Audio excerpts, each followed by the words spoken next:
नमस्कार, मैं अंकिता सिंह हूँ और आप देख रहे हैं चैनल 6 नेटवर्क पर रात 9 बजे का बुलेटिन। आइए, आज की मुख्य खबरों पर एक नजर डालते हैं। महाराष्ट्र में महायुति गठबंधन ने 2024 विधानसभा चुनावों में बड़ी जीत हासिल की है। बीजेपी के नेतृत्व वाले इस गठबंधन के सहयोगियों के बीच समन्वित नेतृत्व पर अब ध्यान केंद्रित है, क्योंकि सरकार गठन की चुनौतियों का सामना किया जा रहा है। मुख्यमंत्री के फैसले पर जल्द ही निर्णय होने की उम्मीद है, जो गठबंधन के भविष्य को आकार देगा। शरद पवार ने महायुति की शानदार जीत का श्रेय लड़की बहन योजना और ध्रुवीकरण को दिया है, जबकि शिवसेना यूबीटी नेता संजय राउत ने ईवीएम की विश्वसनीयता पर सवाल उठाए हैं।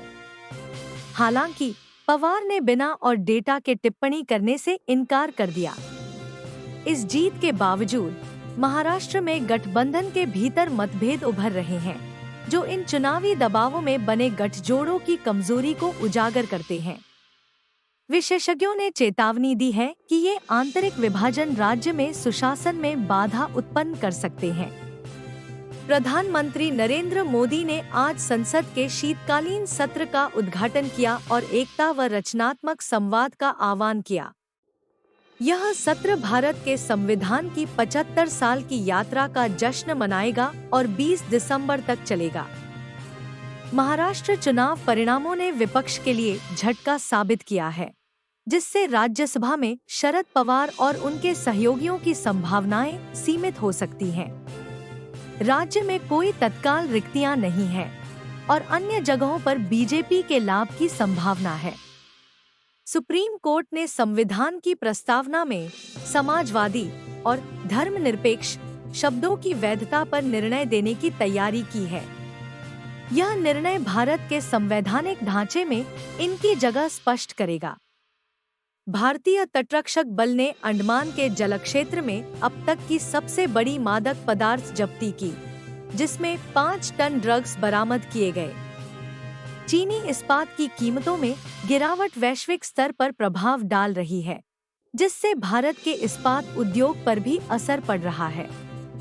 विश्लेषकों ने अनुमान लगाया है कि Q3 FY25 में भारतीय कंपनियों के मुनाफे में कमी आ सकती है। संभल में हिंसा बढ़ने से मरने वालों की संख्या 4 तक पहुंच गई है। झड़पों के दौरान चली गोलियों से कई पुलिसकर्मी घायल हुए हैं। राज्य को और तनाव से बचाने के लिए अलर्ट पर रखा गया है। कांग्रेस नेता राहुल गांधी ने संभल हिंसा के लिए बीजेपी पर आरोप लगाते हुए इसे एक सुनियोजित साजिश करार दिया और सुप्रीम कोर्ट से हस्तक्षेप की मांग की। उन्होंने एकता और सद्भाव के मार्ग पर चलने की आवश्यकता पर जोर दिया। कार्ति चिदंबरम ने ईवीएम में छेड़छाड़ के आरोपों को खारिज कर दिया है, जिससे भारत में चुनावी पारदर्शिता पर बहस जारी है। एक ऐतिहासिक फैसले में सुप्रीम कोर्ट ने धर्मनिरपेक्ष और समाजवादी प्रावधानों को भारत के संविधान का अभिन्न हिस्सा बताते हुए उनकी भूमिका को बरकरार रखा है।